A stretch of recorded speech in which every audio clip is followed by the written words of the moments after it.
Welcome to the FINK It Isn't Until It Is podcast. I'm Finn. I'm Tim. I'm Guy. This is season 2, in which we discuss the various moving parts in a life in music.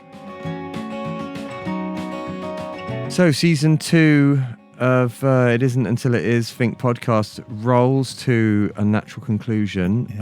With episode 6. Episode 6, Cornwall and Other Stories. Exactly. That's a cute title. Yeah, it's nice, isn't it? Aww, So, yeah. So the happy ending is that we are releasing another album, and we recorded it during a very, very pleasant month in Cornwall. We did, and I think it was like... We used to say in the early days, didn't we? Like it's a holy trinity of writing, recording, and touring. And we were really annoyed back then that the writing was like 3 months, recording was like 2 weeks, and touring was like 18 months. Yeah, and we needed to balance it out. But this time, it all felt very serendipitous. Yeah. In a way, it all fell into place really nicely in a much more natural way than it's done in the past. Absolutely, and. Quickly in a way, like we didn't hang around. We didn't seem to hang around in the kind of pre-prep stage for very long. Yeah, because it was like I was definitely writing. I wanted to write like a folky record. Yeah, and I also wanted to write a natural partner to Perfect Darkness and Hard Believer, because I felt that they represented a big part of FINK's sound, and then we had a very large wander about for a number of years, doing lots of other sounds, some of which are awesome, but maybe they weren't sort of song-led, grounded band albums. They were more like concept-y, experimenty type records, and again with some wins and some losses. So in a way, often that chat with management is like, okay, but what's the point? What's the concept? They don't want us to do like a rock opera, but like what's unique? What's good about this one then? Right, so 3 old guys do another record. Okay, anything else? Is that what we're selling here?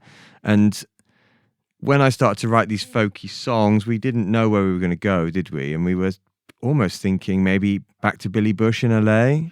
There was a moment. Get that magic. Yeah. I reached out to Billy and queued him up for that. He was up for it. And but then it was, because the idea was also... It was meant to be a successor to Hard Believer, like as in some ways, yeah. If we'd not done a wander around, what would have been the next album we made after Hard Believer? So Billy Bush, I mean, I don't think any of us came out of that process thinking, never want to do that again. It was great. We still had sort of enthusiasm for working with him, because he was very kind of giving producer and very full of sort of ideas. Yeah, it was great, and he's always been available for us in every sense. Every time we ever reach out for anything, Billy is just lovely. Yeah, every time. So that was a thought, and also I think you'd kind of had these thoughts about what sort of record you wanted to make sonically, like in terms of finger picking specifically.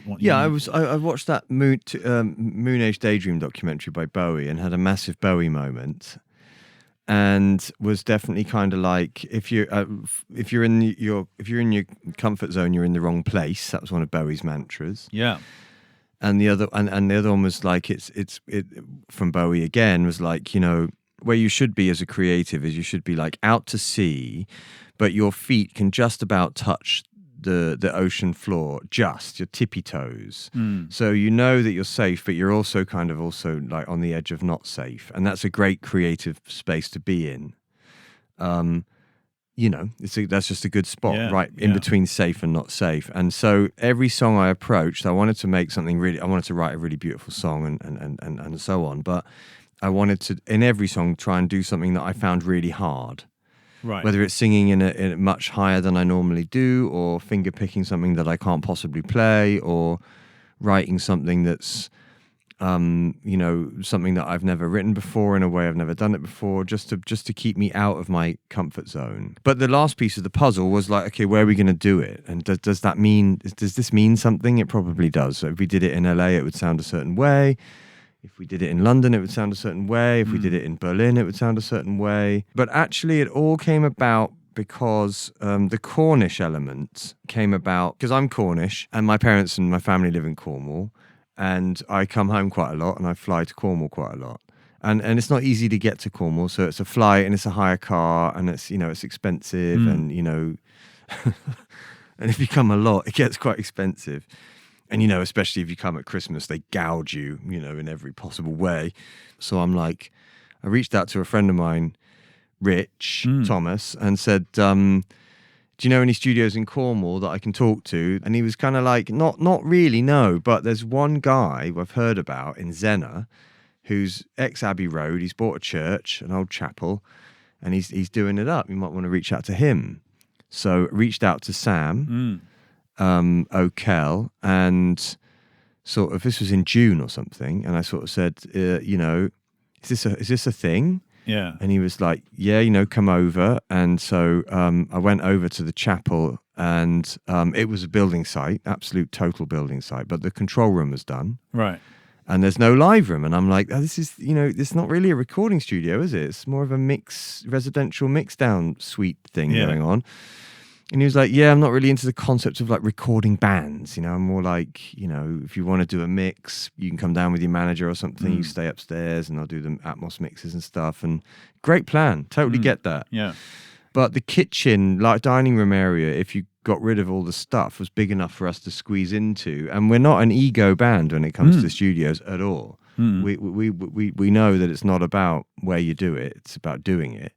And so I said, I reckon we could squeeze into here. Timmy in the corner, Guy can go there, I'll sit there. We just have to mask the kitchen off so I don't walk in every day and think that I'm recording in a kitchen.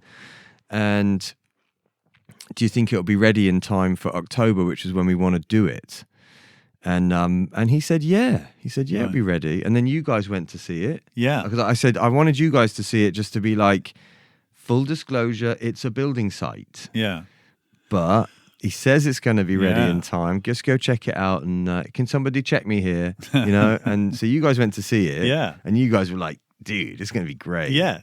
But Sam fortuitously put lines through to that kitchen area anyway. Absolutely. He'd patched the kitchen through. Yeah, so there's one patch box. Yeah, he had considered recording live bits in there for sure. And he did have a little live room next to it, which we did use. Yeah, he did have a little room, like a booth. Kind of a booth, yeah. Well, that was your zone, wasn't it? Yeah, he did a lot of bass in there, but you did some drums in there as well. And if you wanted to do some guitars and vocals, available online.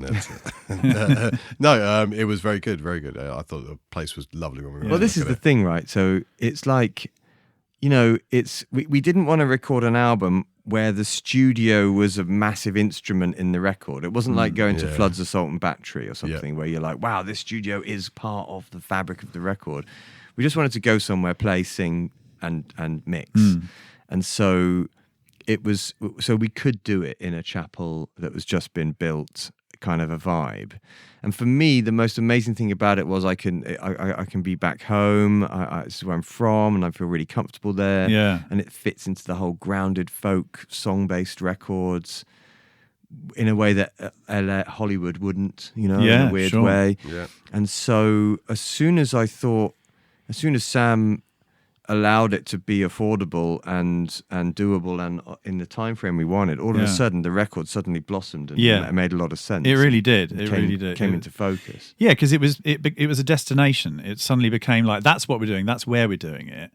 And it's one of those things where it made so much sense for it to be in Cornwall as well. Yeah, it did. Like, I mean, not just because of your connections to it, but also because it has a sort. I mean, I'm a big believer in records sounding like where they're recorded. And I'm talking about I'm not talking about the studio. I'm talking about the city or the locale.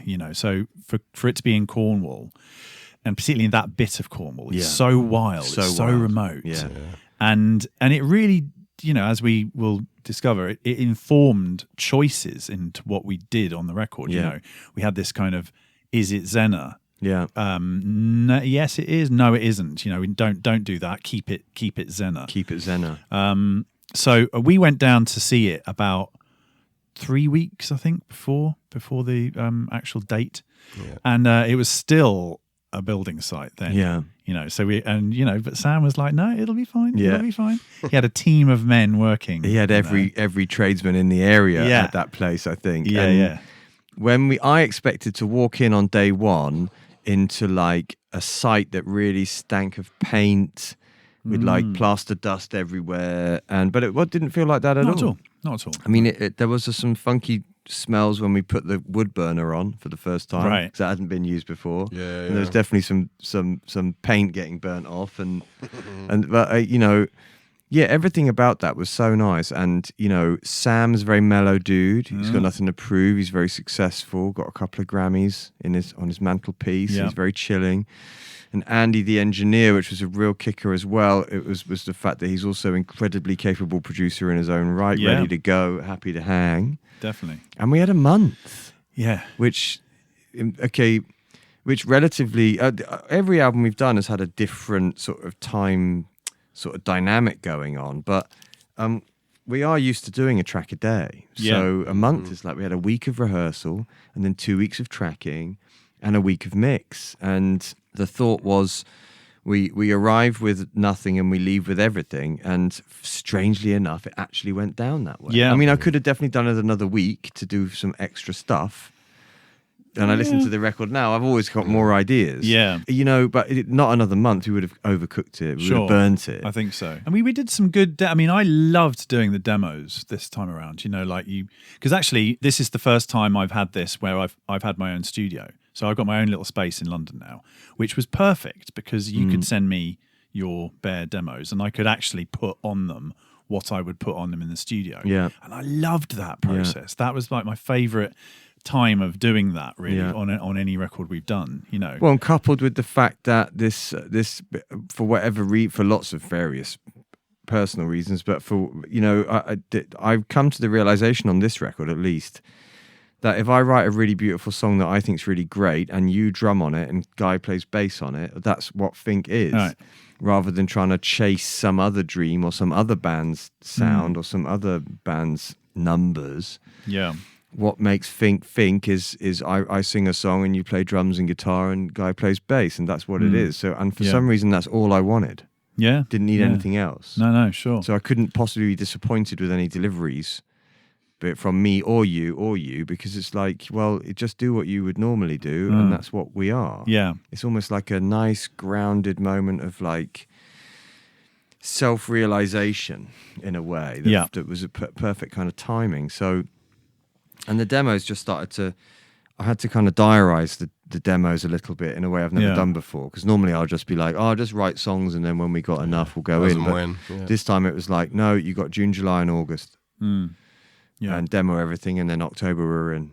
And that really worked out for me on this one, because I had lots of ideas that I've been banking for ages, and we haven't done a studio album since Bloom Innocent in 2019, and I was sitting down to write the first couple of songs. I was super nervous that maybe there was nothing there, and over 100 songs out there I think I've written out there, and it's like maybe there aren't any more. There must come a moment when there's no more in there, and what are you going to talk about now? I mean, maybe. But maybe I again, from this Rick Rubin book, which is all right, but it's really interesting to hear somebody thinking about stuff that you think about a lot read back to you. You're actually creative every day. If you're a creative, you're creative all the time. It doesn't ever stop or start. It's just constantly flowing, and it's up, and so instead of you just create moments where you can capture the flow, but it never actually ever turns off or turns on. It's just always flowing, and that gave me quite a lot of solace, because I thought, that is actually what it's like.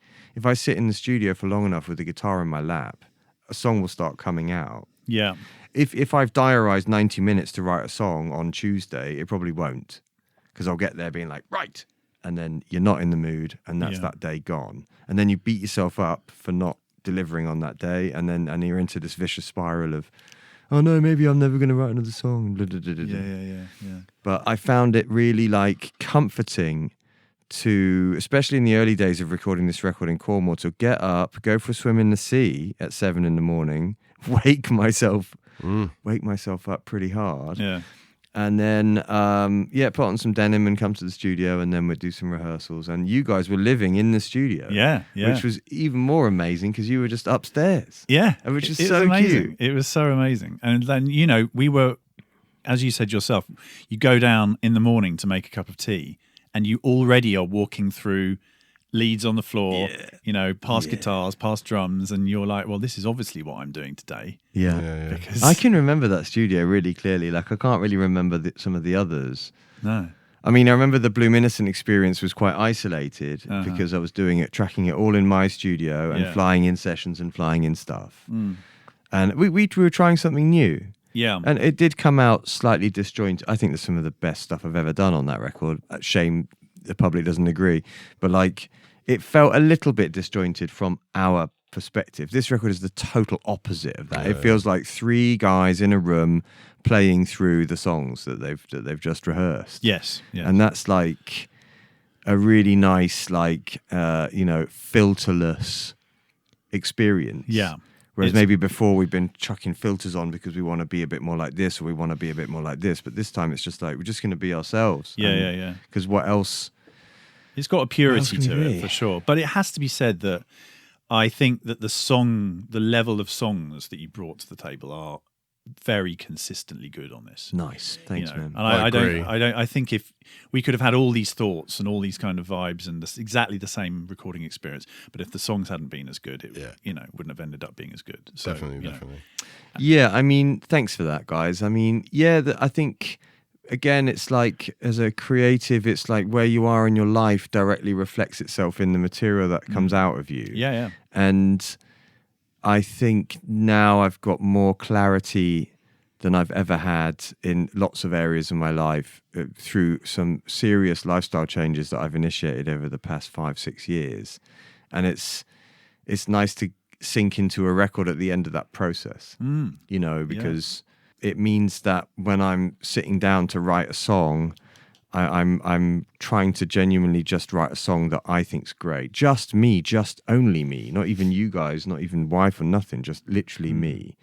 And then if I don't like it, then I won't send it out to you guys because I'll just be like, well, you don't like it, so it's not good enough for you. So it's not going to be, Guy's not going to do a bass line that's going to save this one for you.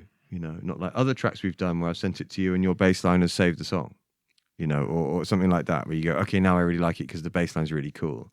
But I'm not singing the bass line. Yeah. So when I went through my dark times, which we all go through, of course, all the time, I write all my lyrics down in little books all over the place. And then when it comes to writing the songs, I'm then referring to the little books. And there's a few recycles on here too of songs where I tried that on the last record. Yeah. Like Hope Before Dawn. Sure. Which turned into the only thing that matters. The only thing that matters. But we beat that song to death on Bloom Innocent, where we recorded 5 different versions of that. Yeah.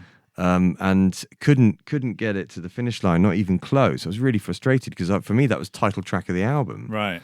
But then when it came to this record, the opening lines of Hope Before Dawn, I always thought were really great, and I just thought, maybe they were in the wrong place. Right. And then I wrote The Only Thing That Matters using the first 2 lines of Hope Before Dawn because I needed some lyrics.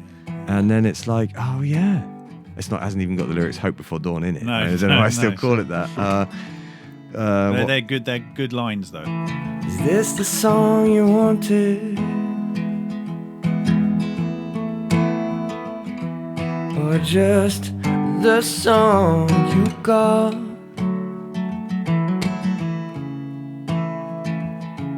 When you open your eyes this morning, darling.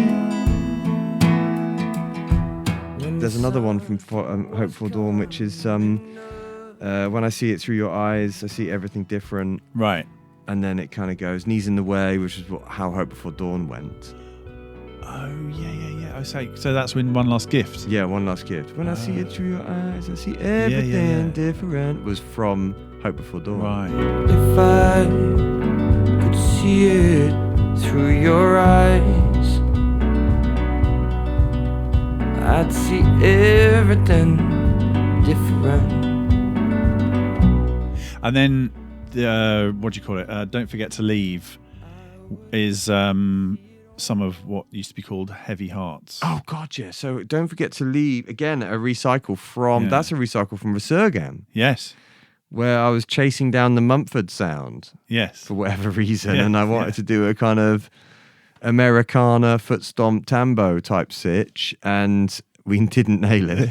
Shame. We tried though. We really tried. Yeah. What's the lyric on that one? Well, the chorus is Heavy Hearts. Yeah, that's the chorus for Heavy Hearts. So what's the opening line? Leave well. Oh yeah, because no, I'm the one who's sober as a judge and straight as an arrow. Yeah, I definitely raided some lyrics from. Yeah, because the lyrics were good, just where they were wasn't good, and the song wasn't good, and what it was dressed in wasn't good. Right. But I knew that there was that lyric and that lyric are like, in another song. That's a good lyric. Yeah.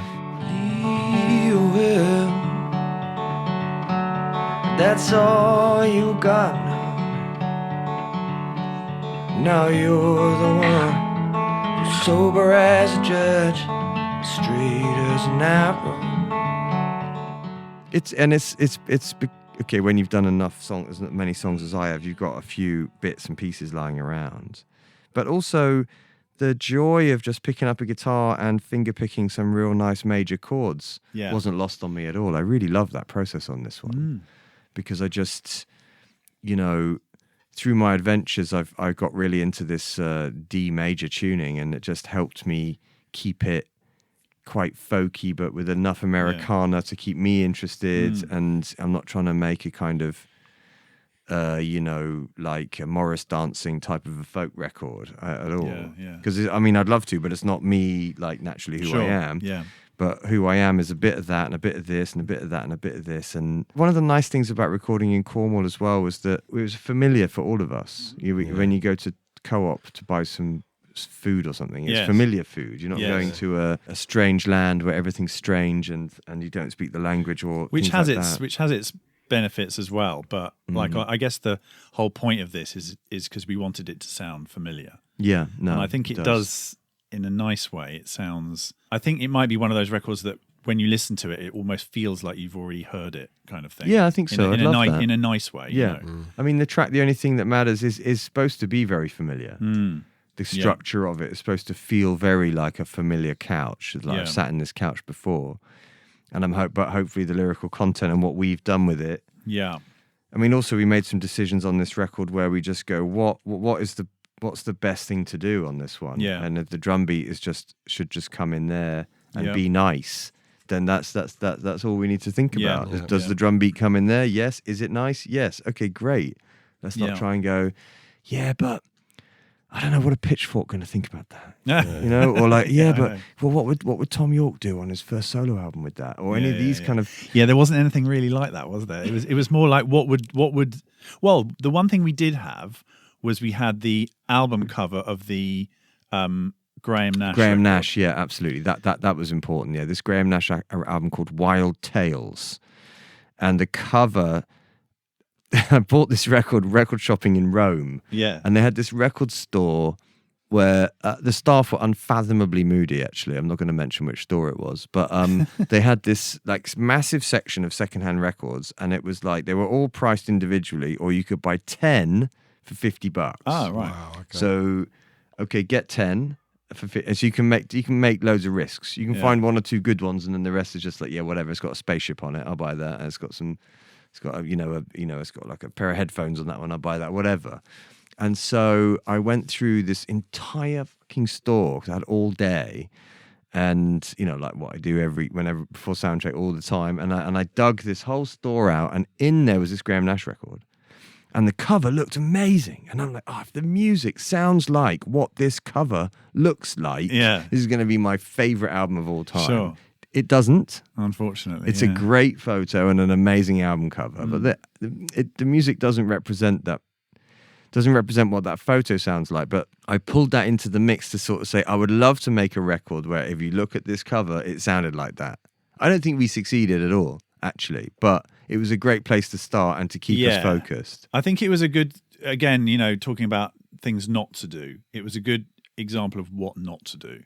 So if something, true. I think that was one of the reasons why we've used this effect called space echo quite a lot in our careers. And this album didn't seem like a Space Echo album in many ways, although it is used here and there. Yes, it is, but not in the traditional Fink way on a plain guitar part. Yeah, I mean, like the when you look at this Graham Nash cover, it's Graham Nash who's gone completely feral. It looks like he hasn't brushed his hair in like 6 months. He's wearing not like to mention his suede. teeth. Yeah, he just looks like a homeless guy. He's got this giant book and he's sitting next to a fireplace. Yeah. And there's some props lying around. You can dig into the details if you Yeah. want. And he just looks very bewildered. But you look at it and you just kind of go, this record's going to be psychedelic, alt folk with an Americana edge. Yeah. I'm in. Right. Hit me. It turns out it's not really like that. But I remember a number of times, it's funny, I'd forgot about this album cover because we put it on the piano right in front of us all, didn't we? It was to kind of be like, would this part be on this record? Yeah. So when you would do an electric guitar part that was maybe too indie, we'd look at the record and be like, no, it wouldn't be on it. Mm-hmm. But then maybe you'd be like, well, if I don't play the guitar through the amp, then maybe it sounds a bit better. And then be like, okay, then it would fit. And you also had this rule that you brought in, which I thought was really helped us get this record to the finish line in a natural way, which was no guests, no sessions, just the three of us with the doors locked. Yeah. And so any sound on the record has to be made by us. Yes. So therefore, no string section, So no we brass. We create our own strings. Yeah, I brought a violin, brought my great-grandmother's violin down and just scraped through. Yeah, yeah. Brought a few harmonicas. Sure. Through some effects. I brought my bow. Tim Bow. I mean, on the metadata sheet, there is no, as I said to you, there is no drop down for bowing an acoustic guitar. But we used that before, and that was brilliant. And that's thanks to Flood on Resurgam. Yeah. Who said, why do you need a fucking cello? Just do it yourself. You know, and you've got a bow, and you've tuned your guitar, and you've bowed your guitar, and it actually sounds really cool. It does. It sounds quite unique. We did that in Zena like a lot. Yes. Because we're like, okay, we're not going to fly in any sessions. So if you want a John Cale string drone, then get your violin out, tune it, and we record it for long enough, we're going to get it. Yeah, and a nice and piano, interesting piano. Yeah, and mandolin. And piano. Guy played piano. Guy played a bit of piano there. Got a bit moody, didn't you, bro? I did. Got a bit into it. The second time. I don't mind a bit of fun, actually. I played a bit of piano on Hard Believer as well, but this was definitely, I did a bit more piano fun on this one. Yeah. But I had a bit of a weird one going into this album, didn't we, fellas? We won't dwell on. But normally I arrive at albums like, having rehearsed a lot more than I had on this one, suffice to say. So I arrived pretty unrehearsed for it. So I had to be very open-minded to trying stuff out, where normally I might be a bit regimented. If anything, the problem I've had on previous recordings is me turning up that, I could drive. Even someone as nice as Billy might find me a bit frustrating in terms of I've got an idea when I've arrived, this is the bass line, and they can go, well, what about this? And I my inclination is to go, no. Well, because we've said this before about your bass technique. Once you've chiseled it once you've hewn it into the living rock, it's very difficult. Then you're not going to. It can only change over live gigs, exactly. So, but that's just a personal defect.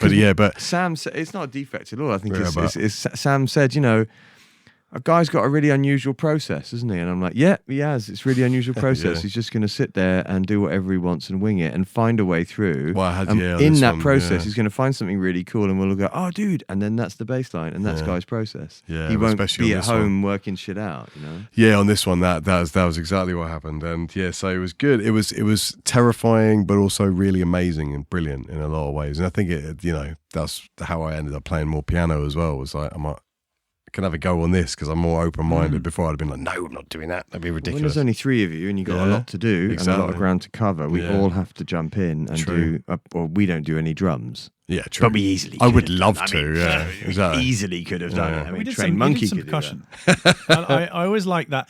This album did have a moment where we were all standing around with the percussion instrument. Of course. Oh, yeah, you got to have That's one the of those. obligatory moment. I love that. Big box of shakers. Yes. Yeah. But I mean, also the studio was basic, and that helped us too. There wasn't a wall of guitars. There wasn't 17 bass options or amps or anything like that. It was like, I don't even know if you had a bass amp, did you? Yeah, but hardly used it. Hardly used it. It was literally just like, the days would be just perfect really for me. You get in, you track you just iron out your structure, just double check that's what we want. Quickly hear the demo you recorded the week before. Are we still on this tempo and key? Yeah.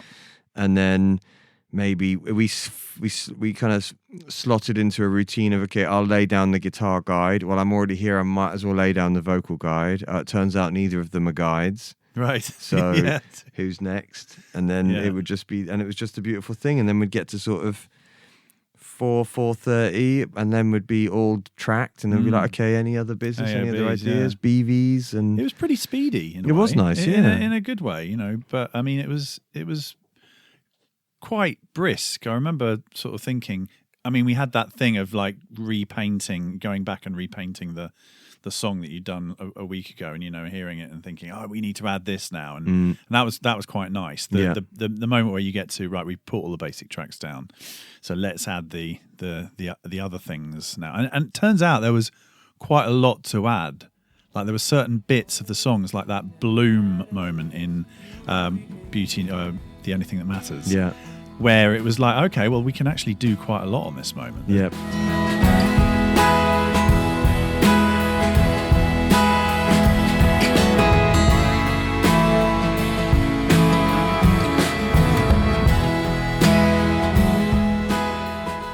But by then, we'd become at peace with using a mandolin. Yeah. Full stop. Yeah. I probably would have vetoed that on previous records, but on this one, it was like, actually, that mandolin sounds quite good. Yeah. Cuts through the mix. Yeah.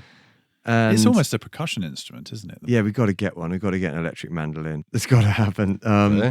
I loved the fact that when we were in Cornwall, we were isolated from our lives in the way that you need to be when you're in studio mode, but our lives were still felt quite accessible. Yes, that's true. You could dip in and out of life, but still, it wasn't like LA, you know, where you're just completely removed from everything and you're in your own little bubble.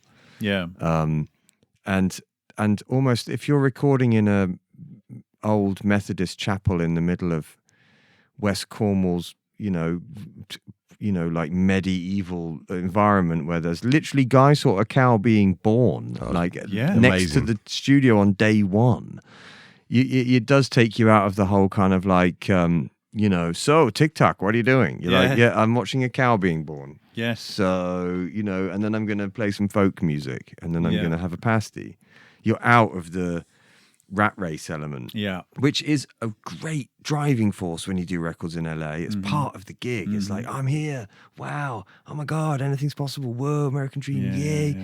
But in West Cornwall, it's more kind of like, there's a fire on at the Tinners. If we get there early enough, we can get a ham and chips and have a quick pint, and it's kind of a different pace. And it's nice because there were different sorts of visitors as well. So we did have a lot of visitors. Yeah, we had like your family, your parents and your cousins and your uncle and aunts and so on. That was actually really nice because for one thing, they're all very kind of nice people and they're all into music as well. True that. So it kind of spurred us on a little bit, to do something that these people would want to hear when they came in. Fueled by pasties, saffron cake. Yeah. It was great. How many pasties did you have in that month? Must have had 3 or 4. Sure. Yeah, easily 4. Probably 5 or 6. I think so. No. The thing I had though, which I've got to say, I got into having scones and cream. Where did you have them? Oh yeah, you did. I mean, I don't know why, because I mean the thing is, I bought them from the supermarket, which I could have bought anywhere in England. Yeah, but they just became more of a thing. I know, it was terrible. It was really naughty. That's fair. I think it all went pretty well there. We did pretty well looking after ourselves there as well in terms of sensible policies for a happier Britain. Although there was just that one time when I started cooking because I thought I had a little quiet space between any recording in the live room, and then Finn had to come in and do some vocals. And that was a bit. I just what were you frying? I was frying up some chicken and garlic. That's your pie. That point in time, for a pie, and it was like, and you were like, if you can do it in total silence, bro. It's like, unfortunately not. I have to turn this off. That was awesome. Yeah, no, it was an incredible experience. I think for me, it was as close to like living my current dream as I could possibly get. So part of me felt that if it doesn't go right, this will all go down as a bit of an indulgence. Right. It's one of Finn's indulgences. It's Cornwall. It's where he comes from.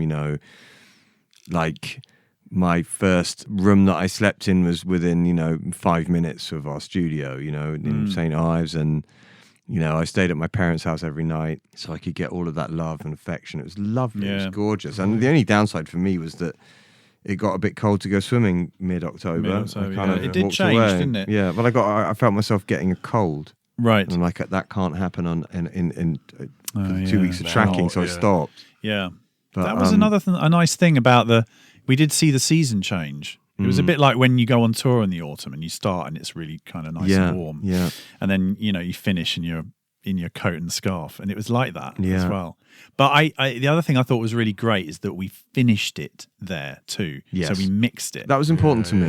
Yeah. It was important to not let any loose ends be hanging out. Yeah, yeah. 10 songs in a month is like, if you can't do that, come on, you can definitely do that. We've done albums in a week. Yeah. And I think we even had time to spare. Yeah. I mean, when we were doing the rehearsal week, we were kind of dawdling a little bit by the end, like what we're going to do today. But we didn't want to start tracking because we hadn't decided to start tracking until Monday. But I remember our other studio times where we've traveled a long way to go do it, let's say, for example, LA, or in my case, London. Then you kind of, by the time you get there and you've loaded in, you've lost 2 days, and then you got a pack down and a load out, you lost 2 days, and mix downs we're talking days, or you're not even there. It's really nice for us all to be there for mix down. Because I said to you guys, you don't have to be there. Yeah. I was like, you really don't need to be here. I'll do this with Sam. But actually, it turned out that last week of mixdown, we also added a lot. Yeah. And on a couple of tracks, we even went back in, did complete new drum takes. Discover some re-records. Exactly. If we did a bass as well, one of the basses got redone as well. Yeah. Yeah, but that's your classic album, Steve, bro. Yeah, you've always got one bass line that you want to poo-poo and redo at the very last minute, and that's fair enough. That's your amazing Steez, as we've covered in other should have called that album that, I'm sure. But, I mean, everything about this album, Beauty in Your Wake, is true and real. There's no fakery in this one. Yeah. I'm not saying that our other albums they're not, but just it's a very honest reflection of where we're at right now. Yeah. It's 10 songs and we're all playing it and we all love it. And it's very coherent as well. So there was one song that we attempted to do. That was the luxury. We had too many songs. So we could afford to say we're not going to do that one. Which one was that? That was All Dressed Up and Nowhere to Go. Oh, we recorded it. Do that. God, I forgot. And we find a way to make it fit. By the time we'd done everything else, it seemed we didn't even actually, for the first time ever, we didn't even really give it a try, because we looked at each other and just went, if you conceptualize this song in your head, is there a way, or will we drive ourselves completely loopy and ruin the vibe by spending 3 days? And we all went, we will ruin the vibe, so let's just crack on without it. Yeah, which was a real luxury. Yeah, we did. That's right. God, I forgot that was on the table. Yeah. Because the acoustic version of that's really punchy. It's just doesn't belong on this record. For some reason, again, it's like you can't put your finger on a logical reason why a track falls on its way there, but it just did. Yeah. Yeah, it's very strange, but I think as well that being in Xena, it was the perfect blend of isolation for what we needed to do, and there's nothing wrong in going home to record a record, and I think that even just as a motif after what we've been through, all of us, with COVID and everything that we talked about on previous episodes, this is our first proper studio album in X number of years, and before that we were very rigorously going for it on getting records out. So this is a returning to our lives. Kind of returning is, to our jobs and returning to who we are. We hadn't sat together. Yeah, we hadn't sat together and recorded an album together since 2017 at that point, really, I guess. So that's right. There's a lot there for us to sink our teeth into. Yeah. Pleasure it was. Yeah, well, and it's out. It's already out, or is it out next week? I don't know. Yeah, it depends. It's out in July the 5th. So when this drops, I don't know when that is. Probably. It's either out or not out. Life is a series of binaries. I'm going to say it's not out. It's not out yet. Okay. It's going to be out soon. Brilliant. Nice. We've got our fingers on the pulse of this. But then there will be hopefully some songs out there in the world already. Yeah, nice. From it. Yeah, can't wait to tour it. And it's nice to be back on rhythm, like you say, and back in the rhythm of a life that we recognise as our own, and once we start touring it, we're going to learn about all these songs in a different way, and we don't know what those lessons are, and which ones are going to punch above their weight, and which ones are going to sink into the dirt. And that whole process is Well, I can wait because the tracks that bomb, we're probably going to be on stage when that happens. Yeah, so obviously that's not going to be fun. Hopefully but the tracks that soar, we're also going to be on stage when that happens, and that's going to be awesome. So I know. And which songs are going to change? What songs are going to extend the ending? Yeah, big endings. Yeah. No, extended endings. Absolutely. Yes. We got to get. I know. Yeah, got to get some festival outros. Like extend some intros soon. as well. Do some intros as well. Yeah, maybe some segues. Yeah, maybe some segues. I think we need to do some of those. Yeah, exactly. Although there isn't a guitar tech on this tour, so we can figure something out. Not big tuning moments. Well, Ben can do merch and tune a guitar. Tim's often got hand free. How hard can it be? Yeah, Tim can pop out from behind his kit, nip round and sort some stuff out. And that's going to be really interesting. Like how I'm sure the old stuff's going to fit very nicely with the new stuff. In fact, the new stuff probably we need it in the set to balance the old stuff. Yeah, well, the balance of how much old, how much new, we haven't really talked about yet, have we? Yeah. No. And we won't warn the audience when we're about to do a new one, so they can't boo us before we start. Well, they probably go, "Oh, yeah, I love this one. It was on the distance." Oh no, it's not. It's something new. It just sounds very similar. Something new but not as good. Great. Yeah. I prefer their old stuff. Do something Play something we know. Yeah. So is that Cornwall and Other Stories? Yeah, that's Cornwall and Other Stories. Powered by well Bacon Crispies. We know Sainsbury's Bacon Crispies. Other Bacon Crispies are available. Yeah, and what other hilarious stories? There aren't really any, are there? We just loved it, didn't we? Yeah, big group hug. It was just fun. Yeah. I know, and Andy was brilliant. Sam was brilliant, and we had a delivery of wood halfway through. We did have a wood delivery because I think Sam might have underestimated how much wood you need to burn a log fire, and we definitely caned it. So it was we had great. to all down tools and go and lug wood. That was cool. Yeah. That's good times. And I'm who's to say we won't get back there as soon as we can. Yeah, I mean, I'm hope already so. thinking about how we do that. Albums of ours are we've had one experience of doing a duo, the LA duo, but not in the same studio, bro. No, that's true. Well, we'll see. We'll see. I'm sure we'll be back there. What was the Hard Reliever studio? Sound Factory. I don't want to go back there. No. That felt like a really oppressive little box to me. Steakhouse was better, wasn't it? Steakhouse was great. More vibey. Yeah. But Flood Studio was nice. I wouldn't mind another bite of that cherry. But I mean, I can see why, because I'm Cornish, I love going to Cornwall, but I can see why, going to a place in North Wales would have the same effect. Yeah. If you were just all lived in London, you just wanted to get out of the city, you'd get that experience. Yeah. Scotland. Yeah, I mean, that would be great. Yeah, I'd love to go to Scotland as well. Well, nice, guys. Yes. Wicked. Yay. See you Thank on you the for road. listening. See you on the road. Yes.